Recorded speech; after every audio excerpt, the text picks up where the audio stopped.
Hello, YouTube. Chrisiosity here. It's been a couple of weeks, since the events happened in Dayton, one of several mass shootings that happened in a short period of time. And having gotten a little bit of distance of it, I think it's a good time for us to talk about it a little. So yeah, the funny thing here is I kind of started this video before Dayton happened.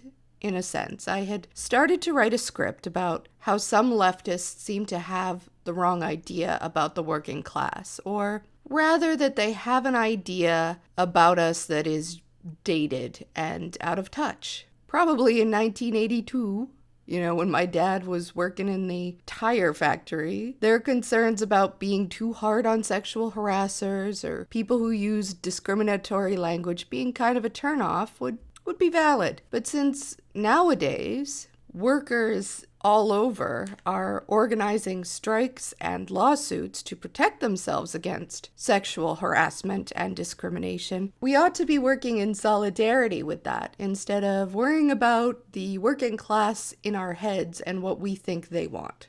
And I'm still gonna make that video because there is a lot to say about that. But after Dayton, I wanted to make a more pointed one, a more specific one, where I talk about how we tolerate sexism, misogyny, and toxic masculinity way too much in leftist spaces, and it's time to cut that out. Let's start with Dayton. Connor Betts was a quasi-leftist. There's no reason to believe this was a motivating factor for his crimes at all. This is important to say right up front because many on the right are absolutely determined to make him a political operative who, confused his trans brother for the bourgeoisie, I guess. So we should clarify right now, leftism, as far as we know, was not the reason he did what he did. He seems to be yet another in a long line of misogynists who became mass killers, such as Elliot Rodgers, Alec Manassian, Dmitrio Pagortzis, etc., etc., etc. Betts didn't have a political manifesto, but he did have a rape/kill list, and he would text girls to make sure they knew they were on that list. He stalked women. He was in a band that sang about killing and raping and torturing women. While he doesn't seem to have been particularly active in leftist causes, he was kind of known in the music scene, his particular scene anyway. Even then, it's not clear exactly how connected he was or well-liked, but clearly he was a part of it, appearing with a couple of different bands. Let me read some tweets from a band that knew of them anyway, from Chicago, called Neckbeard Death Camp. Some of these have been deleted now.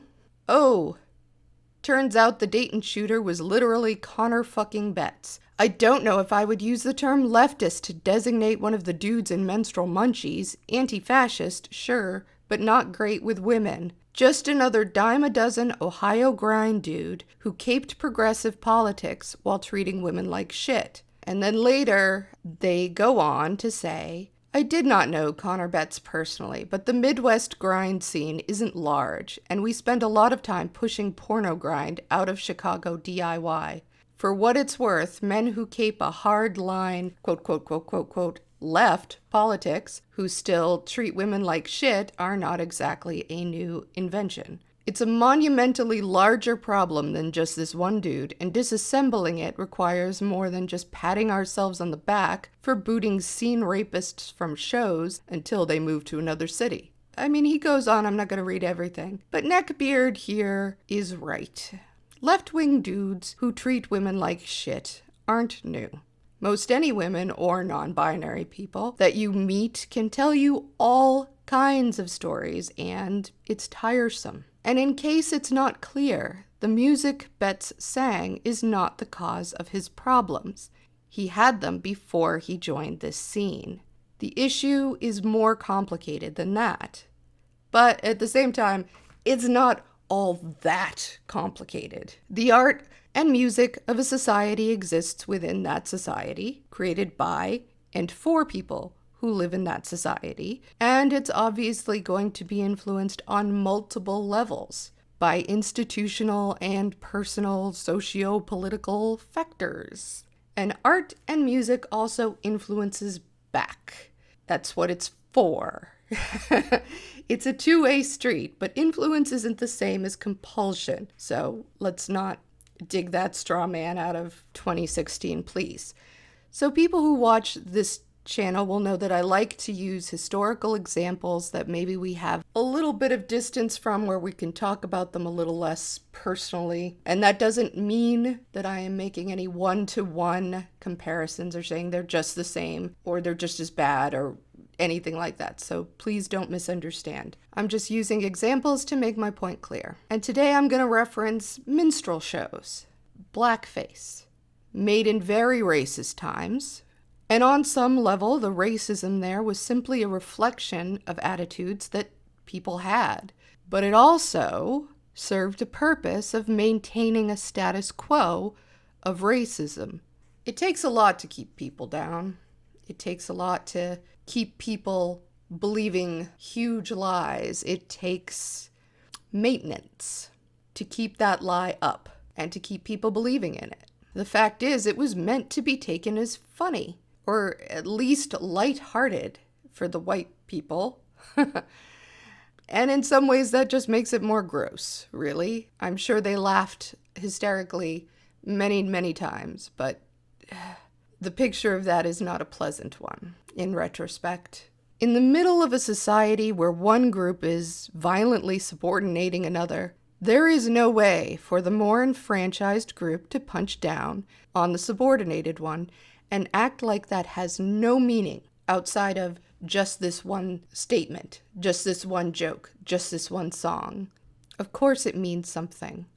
There's a actually quite staggering amount of research that demonstrates that jokes about marginalized groups increase negative perceptions of those groups, more so than even flat-out statements. This seems to be because, number one, the perception of these groups is in flux. Unlike, say, active pedophiles or Nazis, who most everyone agrees should get a little side-eye, at the very least, if not out-and-out anger and get the hell out of here. There's disagreement about what we should or shouldn't think about these groups, which means that it's open to being influenced or changed. And two, jokes and the like are considered as being not meant to be taken seriously, a thing you aren't supposed to critically assess. So if I say to you, gay men are sexually very promiscuous, you will critically think about that, and it goes through your reasoning centers. But a joke about gay men being sexually promiscuous just passes that critical assessment part right by and is simply taken in. It's just a joke. Yet the consequences of this is that stereotypes are reinforced, and then discrimination, harassment, and even violent acts like propensity to rape is considered more okay. Links below. You know, when you've already set the precedent of not listening to women, not believing women, not taking their concerns seriously, that doesn't get any better when the stakes go up.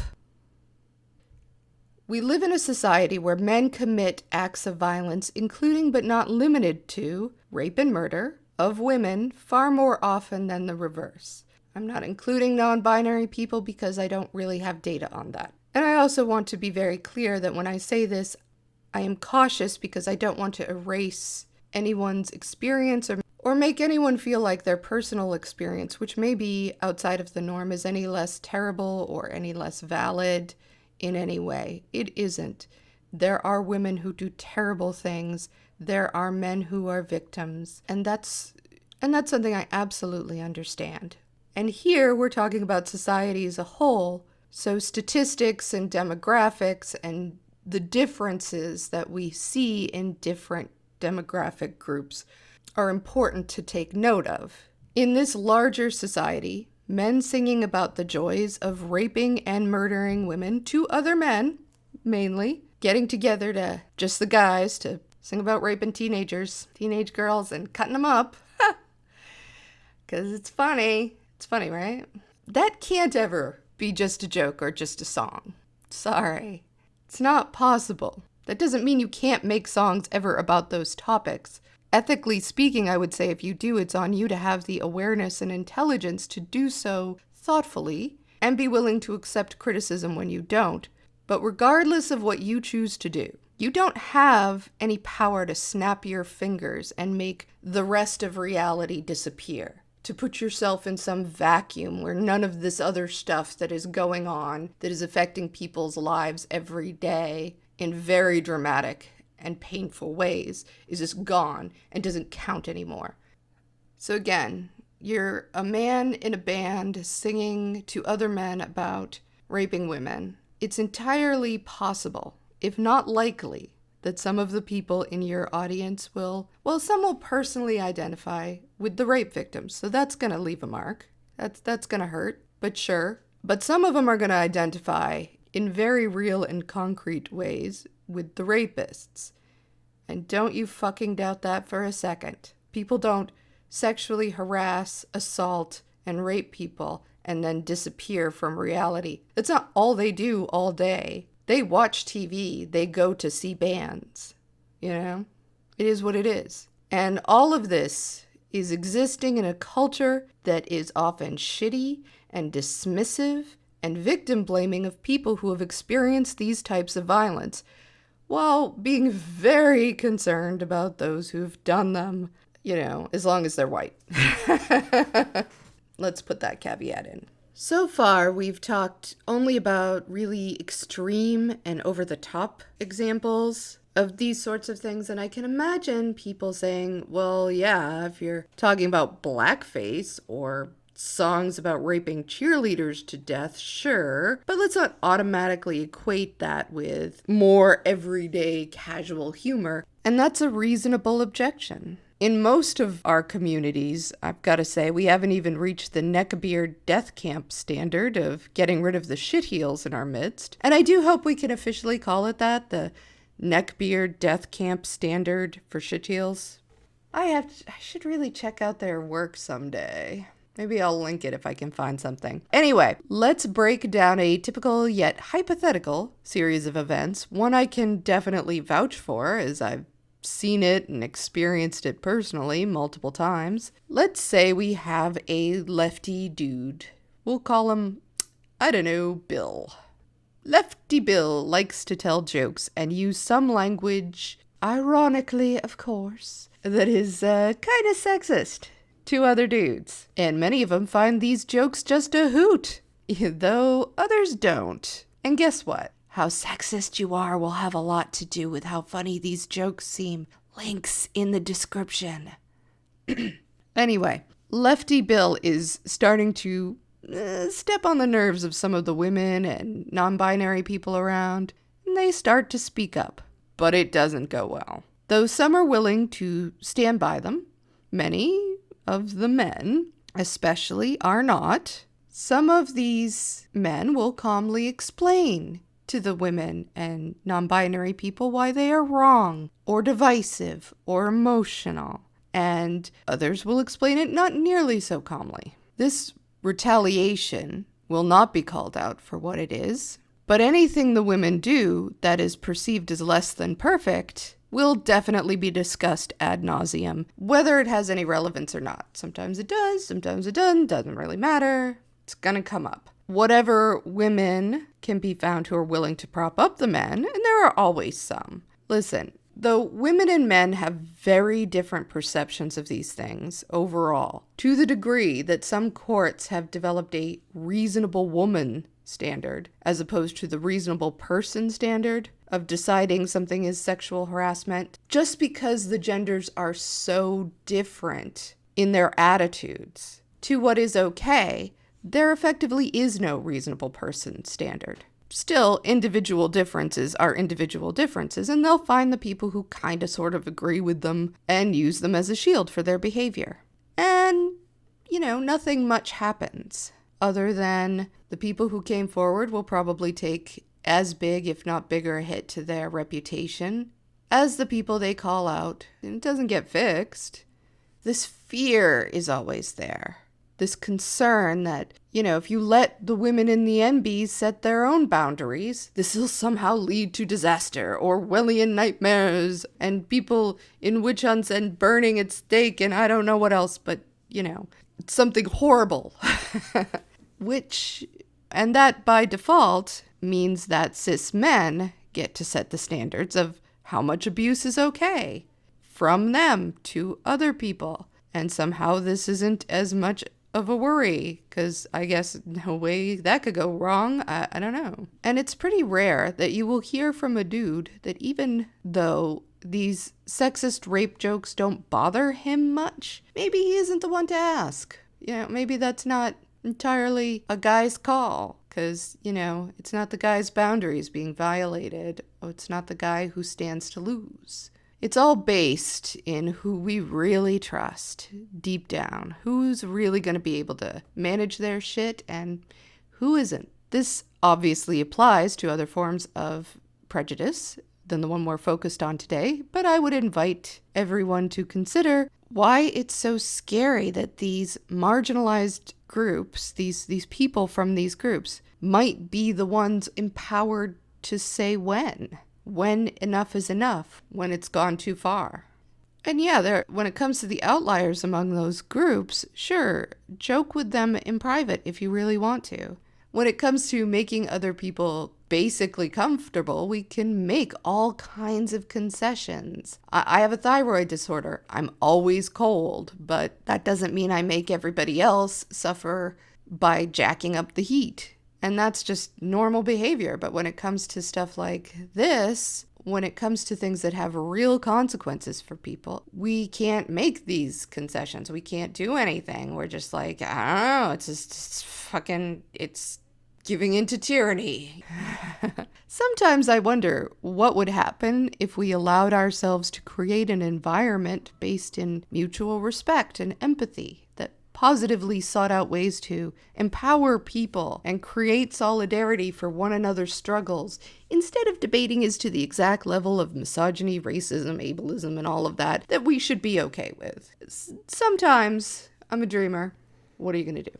So, if someone is behaving in a way that is indistinguishable from the ways a misogynistic, predatory jerk would behave, and calling it a joke, or making excuses for it when women speak up and say, cut that out, maybe they need to explain what is so funny about providing cover for misogynistic, predatory jerks, giving them an easy out, while making it harder for women and non-binary folks to come out and say they don't feel safe in these communities. Putting us in the position of seeming like humorless scolds when all we want is to not be treated like crap.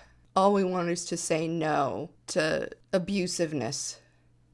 We've now, in our little online community, had situations where people came forward with complaints of verbal abuse, sexual harassment, and worse, with maybe one exception that I can think of.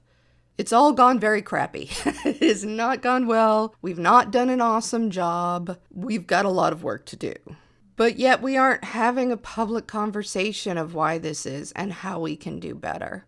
There are definitely private conversations going on, but honestly, when you talk to the right wing and you demand that they wrangle with their issues and have some accountability, if they came back with, well, we're talking to ourselves privately and it's not going anywhere, but we're talking, fuck off, right? We wouldn't take that shit.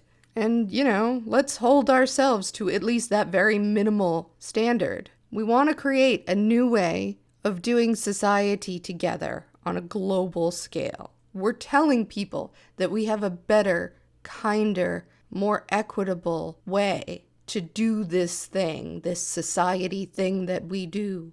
So let's start with these little pockets of people and show in as much a way as we can how these values would work in practice. What does it look like? What are the outcomes? How are we different? Because that's what we're trying to convince people of, that we're different, that our values are worth fighting for because they lead to better lives for people. That's the whole point.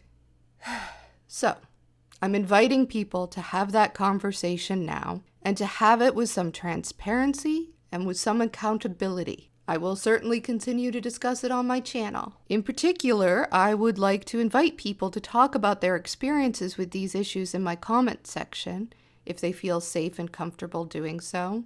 Anyway, I definitely want to thank you, all my comrades and friends and fellow travelers in this hell world.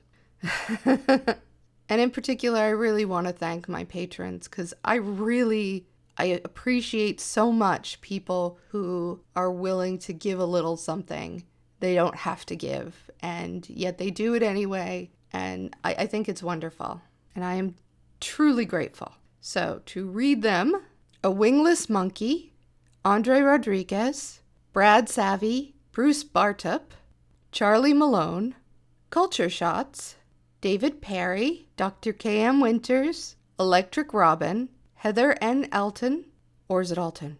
I can't remember now. Damn it. Anyway, Jamie J., Jesse Wynn, Joe Taylor, Joanna Carvalho, Kelly Zahos, Kevin Thurber, Christina L. Mogul, Mad Blender, Marianne Reithner, Marius, Mark, Mike Yoakum, Nick Hayden, Objectively Subjective, Petri Liuto, Serena Gallagher, Some Random Geek, and Tashby.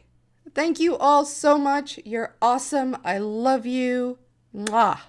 And if you want to be a part of this group, the links are below. And it's all fabulous. And if not, you can like, comment, subscribe, all that stuff. It definitely helps, and I appreciate it. So, in any case, thank you, and bye!